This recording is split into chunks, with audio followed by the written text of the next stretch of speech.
আসসালামু আলাইকুম রহমতুল্লাহ। সৌদি আরব থেকে সবাইকে একটা তথ্য দেওয়ার চেষ্টা করি যে একজন ফ্রি ভিসার মানুষ, একজন ফ্রি ভিসার কর্মী প্রতিদিন কয় ঘন্টা কাজ করে। অনেকেরই প্রশ্ন যে সৌদি আরবে আসলে কত ঘন্টা কাজ করে এবং কিভাবে কাজ করে, কি কাজ করে এবং এত টাকা উপার্জন করে মানুষ আসলে কয় ঘন্টা কাজ করে, কীভাবে করতে হয় কাজটা একটু বিস্তারিত বলি। প্রথমত হচ্ছে যারা ফ্রি ভিসায় যারা কাজ করেন বেশিরভাগ লোকেই প্রতিদিন সর্বনিম্ন 10 ঘন্টা কাজ করতে হয়। কোম্পানিতে 10 ঘন্টা ডিউটি অবশ্যই করতে হয়, 12 ঘন্টা করতে হয়, 14 ঘন্টা করতে হয় ওভারটাইম হইলে। কিন্তু এই 10 ঘন্টা কাজের জন্য তার প্রস্তুতি হিসেবে আরও কিছু সময় যায়। যেমন সকালে যদি বেশিরভাগ ক্ষেত্রে সৌদি আরবে সকাল 5টা বাজে ডিউটি থাকে, তো সকাল 5টা বাজে ডিউটি বা সর্বোচ্চ 6টা বাজে ডিউটি থাকে। সর্বোচ্চ 5টার মধ্যে ডিউটি শুরু হয় অথবা 6টার মধ্যে ডিউটি শুরু হয়। সৌদি আরবের বেশিরভাগ ক্ষেত্রে, সব কোম্পানির ক্ষেত্রেই ফ্রি ভিসার যারা লোক প্ল্যান প্রজেক্টের কাজ তারা করেন, ওই 5টা বাজে যদি ডিউটি শুরু করতে হয় তাহলে তাকে সকাল 3:30 4টা বাজে সজাগ হইতে হয়। 3:30 4টা বাজে সজাগ হওয়ার পর তার ব্যক্তিগত কিছু কাজ থাকতে পারে, হয়তো খাবার দাবার আছে, বাথরুম আছে। এরপর প্ল্যান বা প্রজেক্টে যেতে 1.5 ঘন্টা, অনেক সময় প্রয়োজন হয়, 1 ঘন্টা সময় প্রয়োজন হয়, 2 ঘন্টা সময় প্রয়োজন হয়।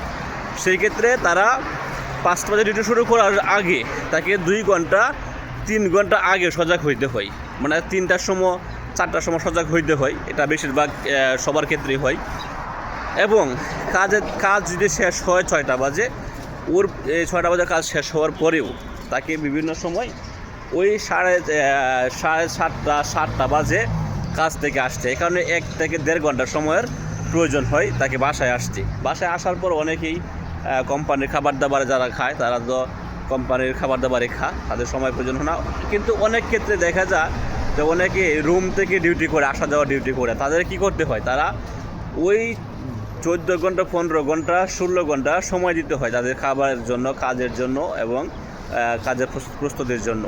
এই 14 ঘন্টা 15 ঘন্টা ডিউটি প্রতিদিন করতে হয়, লাগাতার করতে হয়। কোনো ধরনের অভিযোগ, কোনো ধরনের অজুহাত দেখাতে পারে না।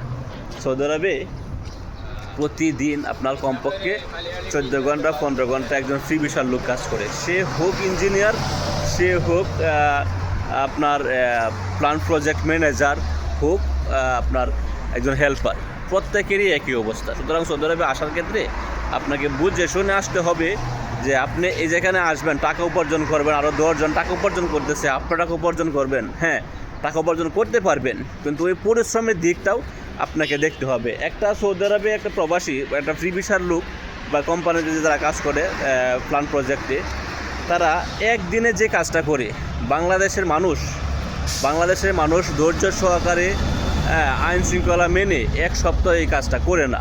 কারণ সৌদি আরবে আপনি যদি আসে কাজ থেকে রিলিজ হয়ে যান, আপনাকে কাজ খুঁজে পেতে অনেক সময় লাগবে। আপনি কাজে অবহেলা করলেন, আপনার ফোরম্যান, সুপারভাইজার, নানান জায়গায় আপনি অবহেলা করলেন, আপনি আইন শৃঙ্খলা নষ্ট করলেন, কোম্পানির রুলস রেগুলেশন আপনি নষ্ট করলেন, আপনাকে কাজে রাখবে না। কাজে যেতে হলে আপনাকে আরও সময় ব্যয় করতে হবে। এই জন্য সবাই চোখ কান বন্ধ করে কাজ করে। মাসে 1 লক্ষ টাকা যে উপার্জন করে তারও যে দশা, যে মাসে 5 লক্ষ টাকা উপার্জন করে তারও একই অবস্থায় সমস্ত আইন মেনে কাজ করতে হয়। সৌদি আরবে আসার ক্ষেত্রে অবশ্যই কত ঘন্টা ডিউটি, কীভাবে করতে হবে, কত সময় যাবে খাবার দাবারের পিছিয়ে, কত সময় যাবে রান্না বাড়ার পিছিয়ে, কত সময় যাবে ডিউটির পিছিয়ে, ওইগুলা একটু সতর্কভাবে জেনে তারপর আসবেন। সৌদি আরবে আসেন আমি চাই, কিন্তু বাস্তব তথ্য জেনে তারপর আসুন। ধন্যবাদ সবাইকে।